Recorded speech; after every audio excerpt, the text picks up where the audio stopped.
Now, the invasion of Iraq has always piqued my interest. Why did the United States invade Iraq?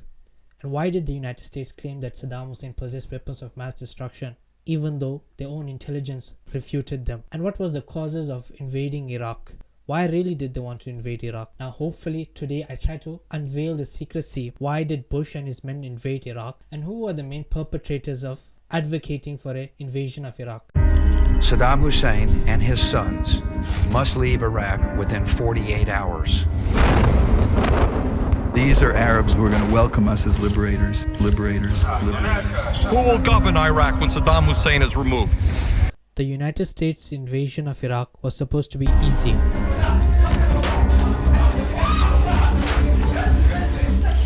The most powerful military in the world history was supposed to go in and kill the bad guys and transform Iraq into a democratic, pro-American oasis. The Iraq war blew up in America's face. It destabilized the country and the region. The Iraqis are dead because you lied! Now, there are many aspects as to why the invasion of Iraq took place. You had the neocons and the Israeli factor, and then you had Bush and his men. And I will try my best to divulge why Bush and his administration wanted to invade Iraq. In 1996, a group of neoconservatives, pro-Israeli Americans, wrote a policy document called the Clean Break. Now, some of these men ended up in the Bush administration, and after the September 11 attacks, they advocated for these policies and enacted upon them. Now, to give a gist of what the Clean Break Memo was, it was a policy written by Richard Perle, David Wormser, and Paul Wolfowitz, men who later became part of the Bush administration, wrote to Benjamin Netanyahu in 1996, who was the then Prime Minister of Israel, advocating for a new way to solving Israel's security problems in the Middle East. You see, many of these Israel firsters, they do not believe in a two-state solution between Israel and Palestine. What Netanyahu and many of these neocons advocate is for the Greater Israel Project, where Israel gets to expand its borders. To Iraq, Jordan, Syria, Lebanon, and Egypt, without the expense of giving the Palestinians their own land. Now, the broader Arab world hated the Israelis for their oppression on the Palestinians and not having to end the oppression and move forward with a two-state solution. So they did not have an open trade relation with the Israelis until Israel agreed upon moving with the two-state solution and ending the oppression on the Palestinians. So the Rabin plan was, in order to have a normal trade and open relation with the broader Arab world, the Israelis would have to end the oppression on the Palestinians and move forward with the two-state solution, so that Israel could have peace with the broader Arab world. After Yitzhak Rabin was assassinated by an Israeli who was a supporter of Netanyahu, who does not believe in a two-state solution, who does not want to give Palestinians their own land, but rather take it and expand further upon it. Now, the Clean Break Memo advocated for a regime change in the Arab world, which started by removing Saddam Hussein from Iraq and install a pro-Western government. In Paul Wolfowitz's words, the road to peace in the Middle East goes through Baghdad. It also advocated a containment policy for the Syrian government by engaging in a proxy warfare and essentially overthrowing the government in Syria and installing a new pro-Western government. And also advocated for a regime change in Iran, removing the Ayatollah from Iran, which would pave the way for Israel to be the hegemon of the region and does not have to give the Palestinians their own state, and Israel can expand its borders. Now, this was the Clean Break Memo written to Benjamin Netanyahu in 1996 by the neoconservatives who ended up in the Bush administration and then later advocated for these policies after the September 11 attacks, which stated by removing Saddam Hussein from Iraq, even though Saddam Hussein had nothing to do with 9/11. You see, it was just not the Clean Break Memo. It was another policy called the Project for the New American Century. It was a policy advocating for American global leadership. US military superiority should be maintained and expanded. American leadership is essential to global peace and stability. The US should promote democracy and free markets worldwide. Preemptive military action is justified to protect US interests.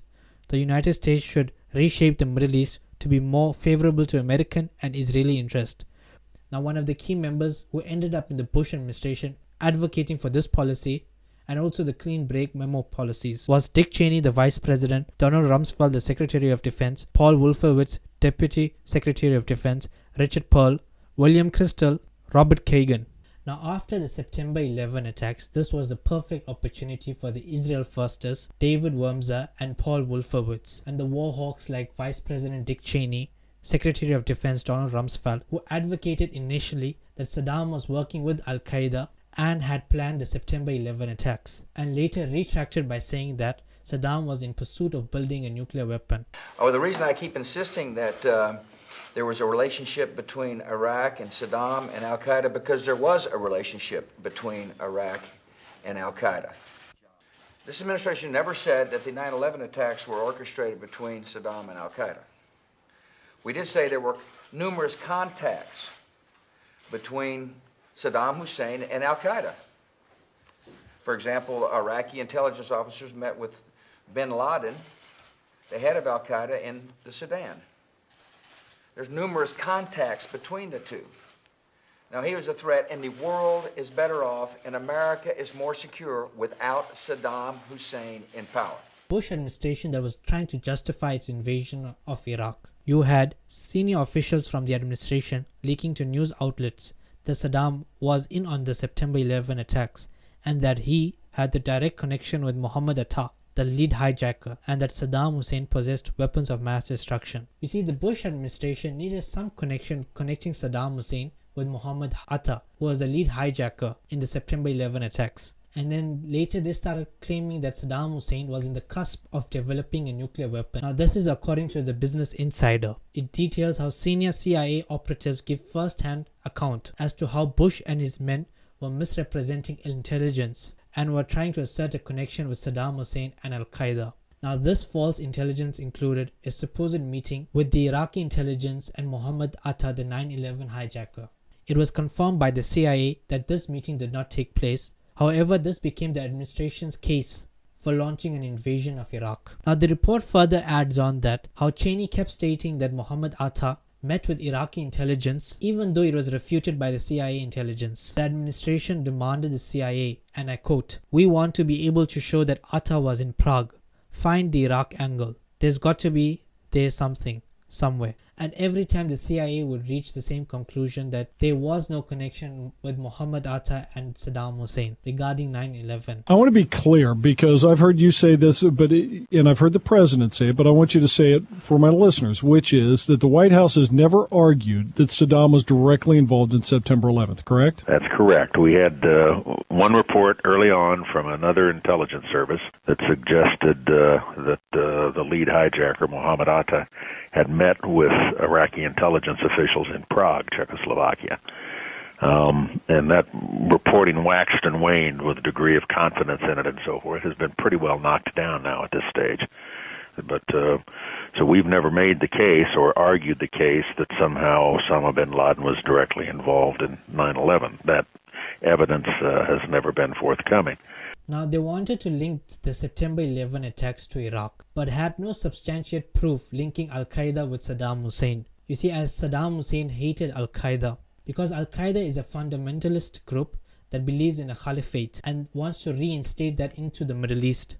And whereas you have Saddam Hussein, who is a secularist, and he is opposed to that. So you had Dick Cheney, who was close friends with an Iraqi exile named Ahmad Chalabi. Ahmad Chalabi played a major role in goading the Bush administration, in cooperation with Dick Cheney, providing false intelligence that the Saddam Hussein regime contained weapons of mass destruction. He had close ties with the Vice President Dick Cheney, Secretary of Defense Donald Rumsfeld, and Paul Wolfowitz, who was the Deputy Secretary of Defense. You see, the Bush administration viewed Chalabi as an interim personnel to overlook the Iraqi government after the invasion of Iraq. What Chalabi really wanted was to become the Prime Minister of Iraq. Now, the CIA MI6 provided intelligence that Saddam Hussein was not in pursuit of developing a nuclear weapon. But you had the heads of states differing from the intel agency that Saddam Hussein was in pursuit of developing a nuclear weapon, and they all concocted a lie in order to justify the invasion. Now, this is according to The Guardian. MI6 and the CIA were told before the invasion that Iraq had no active weapons of mass destruction. It reported how through secret channels, Saddam Hussein's foreign minister and heads of intelligence told the MI6 and the CIA that Saddam Hussein had no active nuclear program. Tony Blair told the parliament before the war that intelligence showed Iraq's nuclear, chemical and biological weapons program was active, growing, and up and running. So the report concluded by stating that you had high officials in Saddam Hussein's cabinet informing the intel agencies that Iraq is not pursuing a nuclear program. You see, Paul Wolfowitz, David Wormser, and Richard Pearl, and many of these neoconservatives pushed the invasion of Iraq in favor of Israel's ambition, in hoping to make Israel the hegemon of the region. But you had Dick Cheney, Bush, and Donald Rumsfeld. They had other reasons. Now listen to this clip from the movie W, detailing why Dick Cheney wanted to invade Iraq. I see a world where in about 25 years, America's reserves are gone. Done. Demand is up 30, 40%. And we have 2 oceans blocking us from the world reserves. You think we're going to have allies then? We're at 5% of the world's population. We use 25% of its energy. You think Russia and China are going to help us out when they need those resources themselves? 80% of the world's future energy reserves are right here in Eurasia, where the prize ultimately lies. Oil, gas, water. Iraq alone, 10% of the world's reserves. 60 of 80 oil fields are still undeveloped. And probably what happens? We are at the fertile choke point of civilization. The Tigris Euphrates, the biblical cradle. We drain the swamp, like Don says. We rebuild it. We develop its resources to the maximum. So what is our real exit strategy on Iraq, Dick? There is no exit. We stay.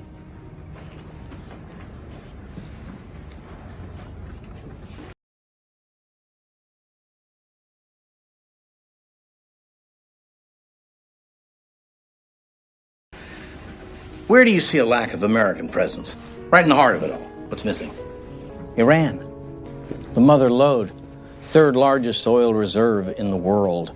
40% of the world's oil. Control Iran, control Eurasia, control the world. Empire. Real empire. But the United States had to give a justification to the United States Council why the US had to invade Iraq. So Bush decided to send Colin Powell to the UN Council. I remember most of the intel agencies from Mossad to the CIA and MI6 all stated that Saddam Hussein was not in pursuit of building a nuclear weapon. Now, according to The Guardian, Israel knew Iraq had no WMDs. It details how the Israeli intelligence had confirmed that Saddam Hussein was not in pursuit of developing a nuclear weapon. But you had the heads of state of the Israeli government that were claiming that Saddam was in pursuit of developing a nuclear weapon, and prominent figures like Netanyahu who advocated for this in the US Congress. A prominent Israeli MP said yesterday that his country's intelligence services knew claims that Saddam Hussein was capable of swiftly launching weapons of mass destruction were wrong, but withheld the information from Washington. It was known in Israel that the story of weapons of mass destruction could be activated in 45 minutes was an old wives' tale. Yossi Sarat, a member of the Foreign Affairs and Defense Committee, which is investigating the quality of Israeli intelligence on Iraq. Israel didn't want to spoil President Bush's scenario, and it should have, he said. Another member of the committee, Ehud Yatom, said Israel had told the Americans it believed the weapons existed but had not seen them. Now, Scott Ritter told the Ynet, an Israeli newswire, that the Israeli intelligence services reached the conclusion years ago that Iraq no longer had weapons of mass destruction. In the end, if the Israeli intelligence knew that Iraq did not have weapons of mass destruction, so the CIA knew it, and thus British intelligence too. In 2002, Netanyahu came to the US, and in his congressional testimony, he, along with the Bush administration, was complicit that Saddam Hussein possessed weapons of mass destruction, even though the Israeli intelligence and the US intelligence confirmed that Saddam was not in pursuit of a nuclear weapon. He also advocated for a regime change in Iraq, Iran, and Libya. Now, these are the same countries listed in the Clean Break Memo. There is no question whatsoever that Saddam is seeking and is working and is advancing towards the development of nuclear weapons. No question whatsoever. The nuclear-armed Saddam will place the security of our entire world at risk. And make no mistake about it, if and once Saddam has nuclear weapons, the terror network will have nuclear weapons. Obviously, we'd like to see a regime change, at least I would, in Iran, just as I would like to see in Iraq. The question now is a practical question. what is the best place to proceed? It's not a question of whether Iraq's regime should be taken out, but when should it be taken out? It's not a question of whether you'd like to see a regime change in Iran, but how to achieve it. If you take out Saddam's regime, I guarantee you that it will have enormous positive reverberations on the region. The more victories you amass, the easier the next victory becomes. The first victory in Afghanistan makes the second victory in Iraq that much easier. The second victory in Iraq will make the third victory that much easier too, but it may change the nature of achieving that victory. It may be possible to have implosions taking place. I don't guarantee it, Mr. Cheney, but I think it makes it more likely, and therefore I think the choice of Iraq is a good choice. It's the right choice. Now, 10 days after the September 11 attacks, General Wesley, a 4-star general, entered the Pentagon and was shown a memo in which it had the name of the countries that the United States would invade and take out the governments. Now, these are the same countries listed in the clean break memo. Take a listen. About 10 days after 9/11, I went through the Pentagon and I saw Secretary Rumsfeld and Deputy Secretary Wolfowitz. I went downstairs just to say hello to some of the people on the Joint Staff who used to work for me, and one of the generals called me and he said, "Sir, you got to come in. You got to come in and talk to me a second." I said, "Well, you're too busy." He said, "No." He says, "We've made the decision. We're going to war with Iraq." This was on or about the 20th of September. I said, "We're going to war with Iraq. Why?" He said, "I don't know." He said, "I guess they don't know what else to do." So I said, "Well, did they find some information connecting Saddam to Al-Qaeda?" He said, No. He says, "There's nothing new that way. They just made the decision to go to war with Iraq." He said, "I guess it's like we don't know what to do about terrorists, but we've got a good military and we can take down governments." So I came back to see him a few weeks later, and by that time we were bombing in Afghanistan. I said, "Are we still going to war with Iraq?" And he said, "Oh, it's worse than that." He said, he reached over on his desk, he picked up a piece of paper, and he said, I just got this down from upstairs," meaning the Secretary of Defense's office today, and he said, "This is a memo that describes how we're going to take out 7 countries in 5 years, starting with Iraq and then Syria, Lebanon, Libya, Somalia, Sudan, and finishing off Iran." I said, "Is it classified?" He said, "Yes, sir." I said, "Well, don't show it to me."